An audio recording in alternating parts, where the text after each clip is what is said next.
ইসরায়েলকে মাটিতে মেশাতে এলো নতুন ইসলামিক ন্যাটো। 121 বছর পর স্পেনের বুকে পূর্ণগ্রাস সূর্যগ্রহণ। জলপাই বাগানে আগুন, লেবাননে ধ্বংসলীলা। ট্রাম্পকে বাঁচাতে শতাধিক যাত্রীদের টোপ। গাজা ইস্যুতে ট্রাম্প নেতানিয়াহুর সম্পর্কে ফাটল। দর্শক শুনছিলেন শিরোনাম, এবার বিস্তারিত। ইসরায়েলকে মোকাবেলা করতে এবার এক ছাতার নিচে হাজির হয়েছে সৌদি আরব, তুরস্ক ও পাকিস্তান। মক্কায় 3 দেশের শীর্ষ নেতাদের যুক্তির মাধ্যমে গঠিত নতুন এই সুন্নি জোট বা ইসলামিক ন্যাটো ঘিরে মধ্যপ্রাচ্য থেকে শুরু করে ওয়াশিংটন পর্যন্ত শুরু হয়েছে নতুন মেরুকরণ। সৌদির অঢেল অর্থ, তুরস্কের অত্যাধুনিক প্রযুক্তি ও ড্রোন এবং পাকিস্তানের পারমাণবিক শক্তি ও বিশাল সামরিক বাহিনীর সমন্বয়ে গঠিত এই জোট তেল আবিবের জন্য এখন বড় দুশ্চিন্তার কারণ। ইসরায়েলের পাশাপাশি এই চুক্তির খবরে এখন চরম সতর্ক অবস্থানে রয়েছে ভারত ও গ্রিসও। বিস্তারিত থাকছে এবারের প্রতিবেদনে। ইসরায়েলের প্রধান শত্রু হতে যাচ্ছে নতুন সুন্নি জোট। সৌদি আরবের অঢেল অর্থ, তুরস্কের অত্যাধুনিক প্রযুক্তি ও ড্রোন, আর পাকিস্তানের পারমাণবিক শক্তি ও বিশাল সামরিক বাহিনী। এই 3 পরাশক্তি যখন এক ছাতার নিচে আসে তখন তেল আবিবের রক্তচাপ বাড়াই স্বাভাবিক। যুক্তরাজ্য ভিত্তিক সংবাদ মাধ্যম মিডল ইস্ট আইয়ের প্রতিবেদন মতে, ইসরায়েল, ভারত আর গ্রিসের ঘুম হারাম করে গত সপ্তাহে কাবার সামনে 3 দেশের শীর্ষ নেতারা এক সারিতে দাঁড়িয়ে মোনাজাতের পর যে চুক্তিতে সই করলেন তাতে কেঁপে উঠেছে মধ্যপ্রাচ্য থেকে শুরু করে ওয়াশিংটন। কাগজে কলমে মধ্যপ্রাচ্যের এই ইসলামিক ন্যাটোর সম্মিলিত জিডিপি $3.3 ট্রিলিয়ন, সাথে রয়েছে 5,600 এর বেশি যুদ্ধ ট্যাঙ্ক, 1,100-র বেশি যুদ্ধ বিমান এবং পাকিস্তানের পরমাণু হাতিয়ার। তবে চীনের রাষ্ট্রীয় সংবাদ সংস্থা সিংহুয়ার মতে এটি শুধুই সামরিক জোট নয়, বরং ওয়াশিংটনের ওপর আরব বিশ্বের চরম আস্থা হারানোর সরাসরি ফসল। গাজা থেকে ইরান, সবখানেই ওয়াশিংটনের একের পর এক কূটনৈতিক ব্যর্থতা প্রমাণ করছে নিরাপত্তার জন্য যুক্তরাষ্ট্রের উপর ভরসা করা আর বনের বাঘের কাছে ছাগল জমা রাখা একই কথা। তবে এই 3 শক্তির লক্ষ্য ভিন্ন। অর্থনৈতিকভাবে জর্জরিত পাকিস্তান চায় ভারতের বিপরীতে একটি কৌশলগত ভারসাম্য। তুরস্ক চায় পারমাণবিক প্রতিরোধের সক্ষমতা এবং নিজেদের প্রসারমান অস্ত্র শিল্পের নতুন বাজার। আর সৌদি যুবরাজ মোহাম্মদ বিন সালমান চান সংঘাত থামিয়ে দেশের অর্থনৈতিক আধুনিকায়ন নিশ্চিত করতে। গাজাকে জনশূন্য করার ইসরায়েলি চক্রান্ত ঠেকাতেই তাদের এই একাত্মতা। এই চুক্তির খবর চাউর হতেই তেল আবিব, দিল্লি ও এথেন্সে বাজতে শুরু করেছে বিপদের ঘণ্টা। ইসরায়েলি নেতাদের ভয় এতদিনের অনুমান সত্যি করে তাদের দরজায় হাজির এক নতুন জোট। অন্যদিকে গ্রিস ও ভারত একে নিজেদের নিরাপত্তার জন্য হুমকি মনে করে প্রতিরোধে একজোট হচ্ছে। গ্রিস ইতিমধ্যেই পূর্ব ভূমধ্য সাগরে পাকিস্তানি সেনা ও চালকদের উপস্থিতিতে আতঙ্কে রয়েছে, আর ভারত দেখছে পাকিস্তানের মিত্রদের ঐক্যবদ্ধ অবস্থান। তবে ভূরাজনীতির সমীকরণ সহজ নয়। ন্যাটোর বাধ্যবাধকতার কারণে তুরস্ক চাইলেই কোনো যুদ্ধে জড়াতে পারে না। উপরন্তু মার্কিন অস্ত্রের উপর নির্ভরশীল হওয়ায় পাকিস্তান ও সৌদি আরব চাইলেই হুট করে কোনো যুদ্ধে নামতে পারবে না। পাশাপাশি ভারত ও গ্রিসের সঙ্গে সৌদির বাণিজ্যিক সম্পর্ক এ জোটের পূর্ণাঙ্গ সামরিক প্রয়োগকে আটকে দিতে পারে। এই ত্রিমুখী শক্তি ইসরায়েল কেন্দ্রিক রাজনীতির চক্র ভাঙতে পারবে, নাকি প্রথম পরীক্ষাতেই তাসের ঘরের মতো ভেঙে পড়বে? তবে সমীকরণ যাই হোক না কেন, বিশ্ব মোড়লদের জন্য এটি এক কঠোর বার্তা। ওয়াশিংটন ও তেল আবিবকে এক নতুন হিসাব কষতে হবে। মধ্যপ্রাচ্যে হাত দেয়া মানে এখন আর আমছালা দুটোই যাওয়া নয়, বরং তা মুহূর্তেই দাবানলের মতো ছড়িয়ে পড়ে জন্ম দিতে পারে ভয়াবহ এক বহুপাক্ষিক সংঘাতের। সোনম সিদ্দিকী, কালবেলা। দীর্ঘ 27 বছর পর আবারও পূর্ণগ্রাস সূর্যগ্রহণের সাক্ষী হলো ইউরোপ।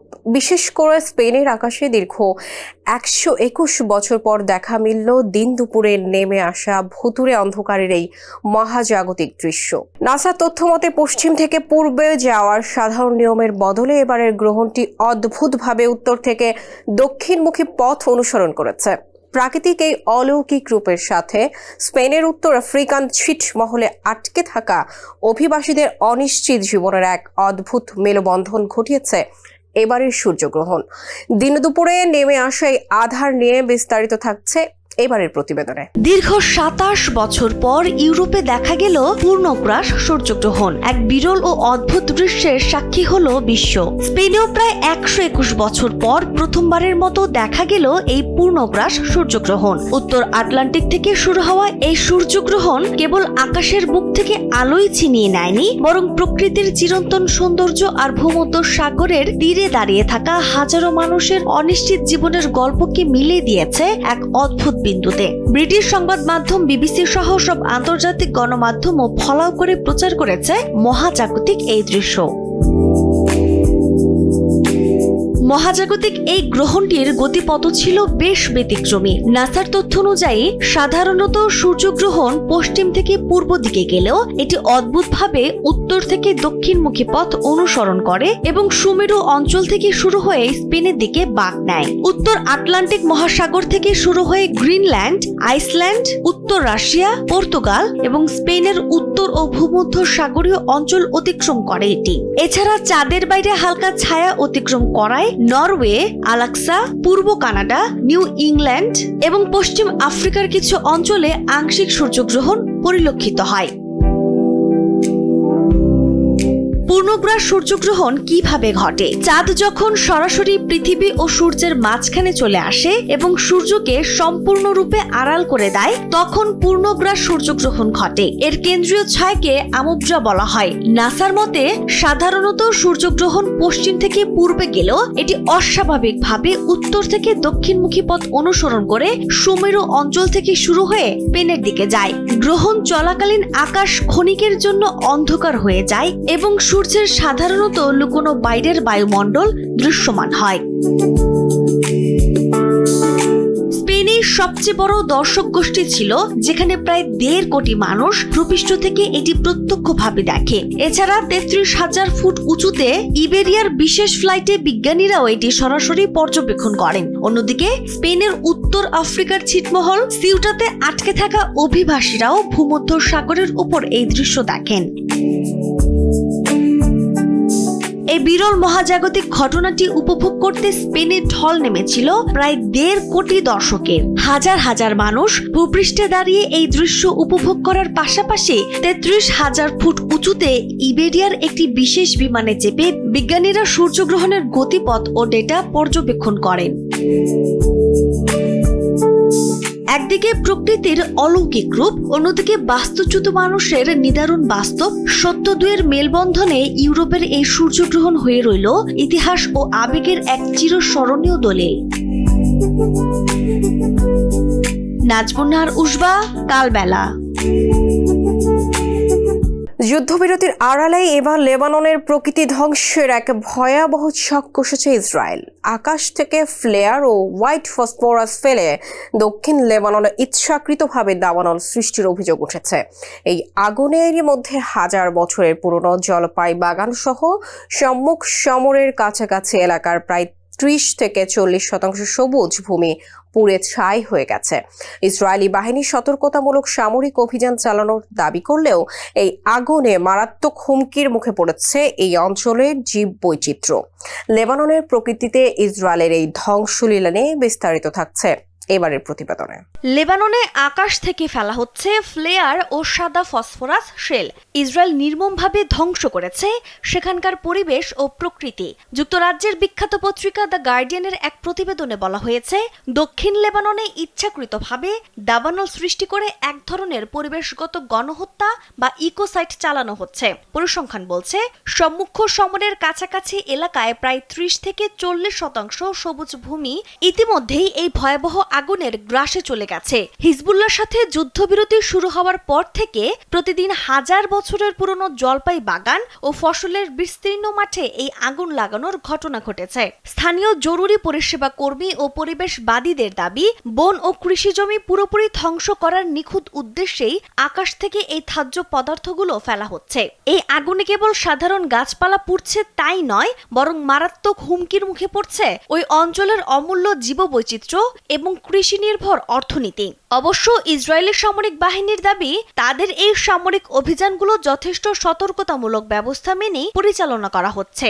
ইরানের সম্ভাব্য হামলা থেকে বাঁচতে মার্কিন প্রেসিডেন্ট ডোনাল্ড ট্রাম্পকে গোপনে অন্য বিমানে সরিয়ে নেওয়া হয়েছিল, আর তাকে রক্ষার এই সাজানো নাটকে টোপ বা ডেকয় হিসেবে ব্যবহার করা হয়েছে এয়ারফোর্স ওয়ানে থাকা শতাধিক সাংবাদিক ও হোয়াইট হাউস কর্মকর্তাকে। ব্রিটিশ সংবাদ মাধ্যম দ্য গার্ডিয়ানের এক বিস্ফোরক প্রতিবেদনে জানা গেছে, তুরস্ক সফর শেষে ফেরার পথে ক্যামেরার সামনে এয়ারফোর্স ওয়ানে উঠলেও গোপনে ট্রাম্পকে একটি সামরিক বিমানে সরিয়ে নেওয়া হয়, অথচ হামলার চরম ঝুঁকিতে থাকা মূল বিমানে অন্ধকারে রেখে দেওয়া হয় শতাধিক সাধারণ যাত্রীকে। ট্রাম্পকে বাঁচাতে শতাধিক যাত্রীকে বলির পাঠা বানানোর চাঞ্চল্যকর এই নেপথ্য নিয়ে বিস্তারিত থাকছে এবারের প্রতিবেদনে। ডোনাল্ড ট্রাম্পকে বাঁচাতে শতাধিক মানুষকে টোপ বা ডেকয় হিসেবে মৃত্যুর মুখে ঠেলে দেওয়া হয়েছিল, এমনই এক বিস্ফোরক তথ্য উঠে এসেছে ব্রিটিশ সংবাদ মাধ্যম দ্য গার্ডিয়ানের সাম্প্রতিক প্রতিবেদনে। ইরানের সম্ভাব্য হামলা থেকে প্রেসিডেন্টকে রক্ষায় এয়ারফোর্স ওয়ান থেকে তাকে গোপনে সরিয়ে নেওয়া হলেও বিমানে থাকা সাংবাদিক ও কর্মকর্তাদের হুমকির বিষয়টি না জানিয়েই যাত্রা চালিয়ে যাওয়া হয়। প্রেসিডেন্টকে সরিয়ে নেওয়ার এই সাজানো নাটকের সত্য সামনে আসতেই এখন তোলপাড় শুরু হয়েছে মার্কিন রাজনীতিতে। ঘটনাটি তুরস্কের ন্যাটো সম্মেলন শেষে ফেরার সময়ের। মার্কিন গোয়েন্দারা খবর পান ডোনাল্ড ট্রাম্পকে হত্যার পরিকল্পনা করছে ইরান এবং সেই হুমকি অত্যন্ত গুরুতর। এই তথ্যের ভিত্তিতেই শুরু হয় চরম গোপনীয় অপারেশন। টেলিভিশনের ক্যামেরার সামনে ডোনাল্ড ট্রাম্পকে যথারীতি মার্কিন প্রেসিডেন্টের নির্ধারিত এয়ারফোর্স ওয়ানে উঠতে দেখা যায়, কিন্তু পর্দার আড়ালে মূল নাটকটি তখন কেবল শুরু। বিমানে ওঠার কয়েক মিনিটের মধ্যে একটি পেছনের দরজা দিয়ে ট্রাম্পকে গোপনে বের করে আনা হয়। রানওয়েতে দাঁড়িয়ে থাকা একটি ক্যাটারিং ট্রাকে করে তাকে নিয়ে যাওয়া হয় মার্কিন বিমান বাহিনীর একটি C-32A সামরিক বিমানে। অথচ এয়ারফোর্স ওয়ানের মূল বিমানেই থেকে যান হোয়াইট হাউসের শতাধিক কর্মকর্তা, সহযোগী এবং সাংবাদিকেরা। তাদেরকে ঘুণাক্ষরেও জানতে দেওয়া হয়নি যে প্রেসিডেন্সিয়াল বিমানে ট্রাম্প নেই এবং ইরানের সম্ভাব্য হামলার ঝুঁকিতে থাকা বিমানটিতেই তারা যুক্তরাজ্যের উদ্দেশ্যে উড়ে যাচ্ছেন। সাবেক CIA কর্মকর্তা স্টিভেন ক্যাশের ভাষায় পরিকল্পনাটি এমন ছিল যে প্রেসিডেন্টের ঝুঁকি কমাতে শতাধিক মানুষকে ইরানিদের হাতে নিহত হওয়ার সুযোগ করে দেয়া যাক। ট্রাম্পকে বহনকারী C-32 বিমানটি রাত 10:20 যুক্তরাজ্যের বিমান ঘাঁটিতে অবতরণ করে। এর কয়েক মিনিট পর সাংবাদিকদের নিয়ে পৌঁছায় পুরনো এয়ারফোর্স ওয়ান। তবে নাটকের তখনও বাকি ছিল। নামার পর ট্রাম্পকে আবারও অলক্ষ্যে গোপনে সেই এয়ারফোর্স ওয়ানে ফিরিয়ে আনা হয়। ফলে আলোকচিত্রীরা যখন ছবি তোলেন তখন দেখা যায় ট্রাম্প সেই পরিচিত প্রেসিডেন্টের বিমান থেকে নেমে আসছেন। ঘটনাটি প্রকাশ্যে আসতে ডেমোক্র্যাট আইন প্রণেতারা এই ঘটনাকে নজিরবিহীন ও ভয়ঙ্কর প্রতারণা আখ্যা দিয়ে অবিলম্বে কংগ্রেশনাল ব্রিফিংয়ের দাবি জানিয়েছেন। তারা প্রশ্ন তোলেন, যে বিমানটিকে প্রেসিডেন্টের জন্য অতিরিক্ত বিপজ্জনক মনে করা হলো, সেটির ভেতরে থাকা সাধারণ কর্মী ও সাংবাদিকদের সুরক্ষায় কী পদক্ষেপ নেওয়া হয়েছিল? জাতিসংঘের সাবেক মার্কিন উপরাষ্ট্রদূত নেড প্রাইস ও CNN এর সঞ্চালক জেক টেপারও কড়া সমালোচনা করে জানান, অতীতে প্রেসিডেন্টের সুরক্ষায় কৌশলের আশ্রয় নেওয়া হলেও সাধারণ মানুষ ও সাংবাদিকদের টোপ হিসেবে ব্যবহার করার ঘটনা আগে কখনোই দেখা যায়নি। বিতর্কের মুখে ট্রাম্প জানান তিনি কেবল সিক্রেট সার্ভিস ও সামরিক বাহিনীর নির্দেশনা মেনেছেন। সামরিক ও প্রতিরক্ষা বিশেষজ্ঞদের একটি অংশ মনে করছেন ইরানের আকাশপথে আক্রমণের সক্ষমতা হয়তো কিছুটা অতিরঞ্জিত ছিল। তবে সাবেক রাষ্ট্রদূত জেমস জেফরির মতে ইসরায়েলি কিংবা মার্কিন গোয়েন্দাদের কাছে হয়তো ট্রাম্পকে হত্যার বিষয়ে কোনো নির্দিষ্ট ও গুরুতর তথ্য ছিল, যা গোপন রেখে সিক্রেট সার্ভিস এই নজিরবিহীন পদক্ষেপ নিতে বাধ্য হয়। তবে সাংবাদিক ও রাজনৈতিক মহল এখন প্রশ্ন তুলছে, প্রেসিডেন্টের নিরাপত্তা নিশ্চিত করতে গিয়ে শতাধিক মানুষের জীবনকে এভাবে ঝুঁকির মুখে ফেলা এবং সত্য ধামাচাপা দেয়া কতটা যুক্তিযুক্ত? সনম সিদ্দিকী, কালবেলা। গাজায় যুদ্ধ বন্ধে মার্কিন প্রেসিডেন্ট ডোনাল্ড ট্রাম্পের প্রস্তাবিত শান্তি পরিকল্পনাকে কেন্দ্র করে এবার ইসরায়েলের প্রধানমন্ত্রী বেনিয়ামিন নেতানিয়াহুর সাথে প্রকাশ্য মতবিরোধ ও সম্পর্কে ফাটল দেখা দিয়েছে। ট্রাম্পের 15 দফা পরিকল্পনায় গাজা থেকে ধাপে ধাপে ইসরায়েলি সেনা সরিয়ে নেওয়ার কথা বলা হলেও তা সরাসরি প্রত্যাখ্যান করেছেন নেতানিয়াহু। অক্টোবরের নির্বাচনের আগে নিজ দেশের কট্টর ডানপন্থী জোট ও অভ্যন্তরীণ রাজনৈতিক চাপের মুখেও রয়েছেন নেতানিয়াহু।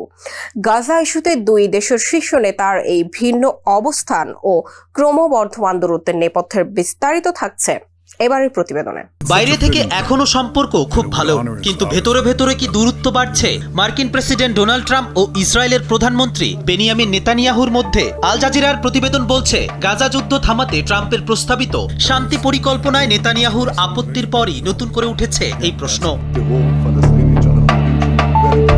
মাত্র 2 সপ্তাহ আগে ওয়াশিংটনে গিয়েছিলেন নেতানিয়াহু। মার্কিন সিনেটর লিন্ডসে গ্রাহামের শেষকৃত্যে অংশ নেয়ার পাশাপাশি হোয়াইট হাউসে ট্রাম্পের সঙ্গে বৈঠকও করেন তিনি। তবে সেই বৈঠকে সংবাদ মাধ্যমের ক্যামেরা প্রবেশের অনুমতি ছিল না। কি নিয়ে দুই নেতার মধ্যে আলোচনা হয়েছে তার বিস্তারিত প্রকাশ করা হয়নি। এরপর থেকেই তাদের সম্পর্কের টানাপোড়েন নিয়ে আলোচনা বাড়তে থাকে। এরই মধ্যে গাজা নিয়ে ট্রাম্পের 15 দফা পরিকল্পনা প্রকাশ্যে প্রত্যাখ্যান করেন নেতানিয়াহু। পরিকল্পনায় ফিলিস্তিনের সশস্ত্র সংগঠনকে নিরস্ত্রীকরণের পাশাপাশি গাজা থেকে ইসরায়েলি সেনাদের ধাপে ধাপে সরিয়ে নেয়ার কথাও বলা হয়েছে। কিন্তু নেতানিয়াহু স্পষ্ট করে দিয়েছেন, গোষ্ঠীটি পুরোপুরি নিরস্ত্র না হওয়া পর্যন্ত ইসরায়েলি বাহিনী গাজা থেকে সরবে না। অর্থাৎ ট্রাম্প যেখানে যুদ্ধ থামিয়ে রাজনৈতিক সমাধানের দিকে যেতে চাইছেন, নেতানিয়াহু সেখানে নিরাপত্তার নিশ্চয়তা ছাড়া সেনা প্রত্যাহারে রাজি নন।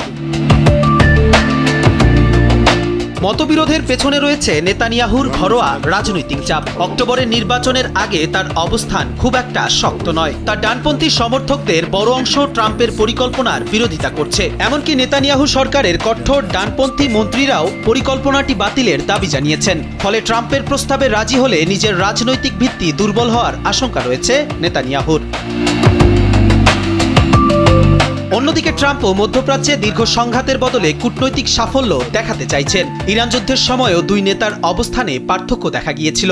ট্রাম্প দ্রুত যুদ্ধবিরতির দিকে যেতে চাইলেও নেতানিয়াহু ছিলেন তুলনামূলক কঠোর অবস্থানে। সব মিলিয়ে সম্পর্কের উষ্ণতা প্রকাশ্যে থাকলেও গাজা ইস্যুতে দুই নেতার রাজনৈতিক স্বার্থ এখন আর আগের মতো এক জায়গায় নেই বলে মনে করছেন বিশ্লেষকরা।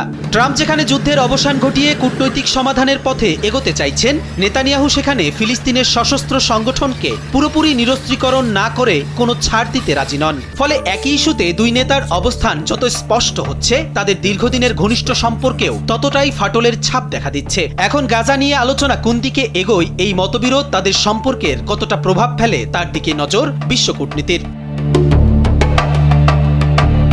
কবির চৌধুরী, জয়, কালবেলা। দর্শক, এই ছিল বিশ্বের আলোচিত সব আন্তর্জাতিক সংবাদ। সবশেষ খবরের আপডেট জানতে কালবেলার সঙ্গে থাকুন। ধন্যবাদ সবাইকে।